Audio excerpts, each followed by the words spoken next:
You have to do more, especially on digging records that would show laundered money.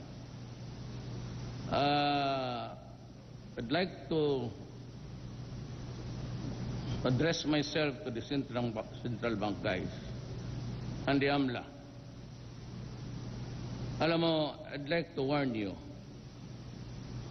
to avoid a confrontation between us, central bank people. You know, when I was a candidate, there was a guy, a senator, who was so stupid, torpe talaga, said that I had 211 million bank deposit. And I was just curious, if I had that money, why did you not initiate an investigation? For I really have none. So you cannot tell the public because you are protecting somebody, those who are really into money laundering. My case was just simply to ask, tell the public, how much is my worth in this world? And the Secretary of Justice now says that you are hard to deal with. You better go to the Secretary of Justice or I will go to you.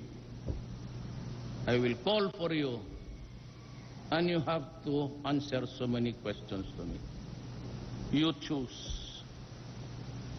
Either we cooperate in this government as a republic to protect and preserve our people, or do not make it hard for us, otherwise I will make it hard for you.